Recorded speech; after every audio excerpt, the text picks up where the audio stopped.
नमस्कार साथियों, स्वागत है आपका अपने चैनल मिस्टर एसबी कॉलेज पर। जी हाँ साथियों, आउटसोर्सिंग कर्मचारियों के संबंध में चीफ सेक्रेटरी ऑफ हरियाणा की तरफ से एक बहुत ही महत्वपूर्ण लेटर दोस्तों जारी किया गया है। बिल्कुल अभी अभी इसको जारी किया गया है। जी हाँ, देख सकते हैं यहाँ पर 13 जनवरी 2025 आज की ही डेट का दोस्तों ये लेटर है जो सभी विभागों, बोर्डों और निगमों को लिख दिया गया है। साथियों, आप लोगों को पता है कच्चे कर्मचारियों को हटाया जा रहा है क्योंकि उनकी जगह पर ग्रुप सी और डी के कर्मचारी आ रहे हैं। तो दोस्तों इसी के संबंध में यहाँ पर सरकार ने इसका संज्ञान लेते हुए कुछ जानकारी मांगी है विभागों से। देख सकते हैं आप लोग यहाँ पर सब्जेक्ट है regarding engagement under outsourcing policy part 2। तो दोस्तों जो कर्मचारी हैं जिनको हटाया गया है ग्रुप सी और डी के कर्मचारी आने की वजह से, यानी कि पक्के कर्मचारी आने की वजह से आउटसोर्सिंग पॉलिसी पार्ट 2 के कितने कर्मचारी को हटाया गया है और कितनों को नहीं हटाया गया है, कितने कवर होते हैं, कितने नहीं कवर होते हैं, इस तरह के दोस्तों इसमें सवाल पूछे गए हैं, जानकारी मांगी गई है सभी विभागों से। आइए आप लोगों को एक एक करके बता देते हैं कौन कौन सी जानकारी इसमें मांगी है सरकार ने विभागों से। देख सकते हैं दोस्तों, इसको हमने यहाँ पर हिंदी में भी ट्रांसलेट कर दिया है ताकि आप लोग और ज्यादा अच्छे से इसको पॉइंट तर पॉइंट समझ सकें। देख सकते हैं यहाँ पर इन्होंने बताया है साथियों, आउटसोर्सिंग भाग 2 यानी कि पार्ट 2 के अंतर्गत सभी ग्रुप सी और डी के स्वीकृत पदों पर कार्यरत संविदा कर्मचारियों के पक्ष में निम्नलिखित सूचना उपलब्ध करवाने के निर्देश हुए हैं। तो उनमें से सबसे पहला निर्देश ये है कि आउटसोर्सिंग पॉलिसी पार्ट 2 के तहत विभागों, बोर्डों, निगमों में कार्यरत कितने संविदा कर्मचारियों को ग्रुप सी व डी के नए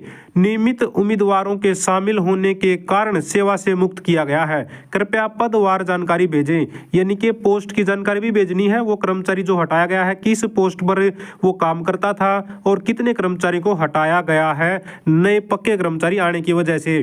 दूसरा पॉइंट है दोस्तों यहाँ पर आउटसोर्सिंग पार्ट 2 के अंतर्गत कार्यरत कितने संविदा कर्मचारी हरियाणा संविदा कर्मचारी सेवा सुरक्षा अधिनियम 2024 के अंतर्गत आते हैं तथा कितने उक्त अध्यादेश के अंतर्गत नहीं आते हैं। यानी कि साथियों कितनों को कवर किया गया है और कितनों को कवर नहीं किया गया है, कितने को जॉब सिक्योरिटी यहाँ पर सुनिश्चित होगी, कितने की नहीं होगी। तीसरा जो पॉइंट है, क्या आउटसोर्सिंग पॉलिसी पार्ट 2 के तहत जिन पदों पर अनुबंधित कर्मचारी काम कर रहे हैं उनके लिए HSSC या फिर HPSC को मांग भेजी गई है या नहीं? यदि हाँ तो कृपया पदवार विवरण दे। यानी कि वो जो पद है जहां पर आउटसोर्सिंग पॉलिसी पार्ट 2 के कर्मचारी लगे हुए हैं, काम कर रहे हैं, कच्चे कर्मचारी, उनके पदों के अगेंस्ट आप लोगों ने भर्ती करने के लिए निवेदन किया है HSSC को या फिर HPSC को, इनकी भी जानकारी मांगी गई है, वही बता दीजिए। और जो चौथा पॉइंट है वो तीसरे से ही संबंधित है। यदि आपने किसी ऐसे पद पर भर्ती शुरू नहीं की है, यानी कि कोई रिक्वेस्ट आपने नहीं भेजी है जहां संविदा कर्मचारी काम कर रहे हैं, तो कृपया वित्त विभाग द्वारा विधिवत स्वीकृत नया औचित्य प्रदान करें। यानी कि या तो आप लोगों ने HSSC को रिक्वायरमेंट भेज दी है जहां पर आउटसोर्सिंग पॉलिसी पार्ट 2 के कर्मचारी काम करें जिन पोस्टों पर, उन पोस्टों के अगेंस्ट भाई इन पर भर्ती कर दीजिए। अगर भेज दी है तो उसकी जानकारी देनी है, अगर नहीं भेजी है तो क्यों नहीं भेजी है उसकी जानकारी देनी है।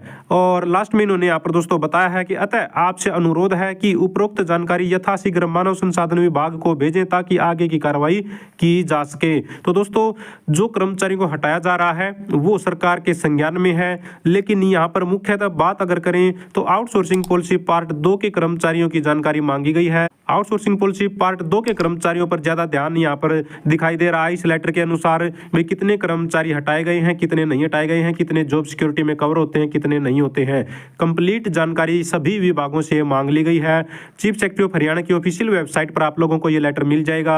अगर वेबसाइट से अगर आप डाउनलोड नहीं करना चाहते हैं तो आप हमारे टेलीग्राम चैनल और व्हाट्सएप चैनल को भी ज्वाइन कर सकते हैं, वहां पर भी हम सभी लेटर उपलब्ध करवा देते हैं। दोनों ही चैनलों का लिंक भी डिस्क्रिप्शन में आप लोगों को मिल जाएगा। तो बहुत ही अहम जानकारी है, देखते हैं सरकार इसके संबंध में क्या कुछ निर्णय लेती है, इन कर्मचारियों की जॉब को बचा पाती है, नहीं बचा पाती है, या फिर किस लिए ये जानकारी मांगी है वो तो आने वाला समय ही बताएगा। तो दोस्तों बहुत ही महत्वपूर्ण अपडेट थी फिलहाल के लिए। अगर आप भी चाहते हैं हरियाणा में एजुकेशन से रिलेटेड आउटसोर्सिंग कच्चे कर्मचारी जुड़ी खबरें समय पर पाना तो चैनल को जरूर सब्सक्राइब करें, वीडियो को लाइक करें, दोस्तों साथ शेयर करें। Thank you very much.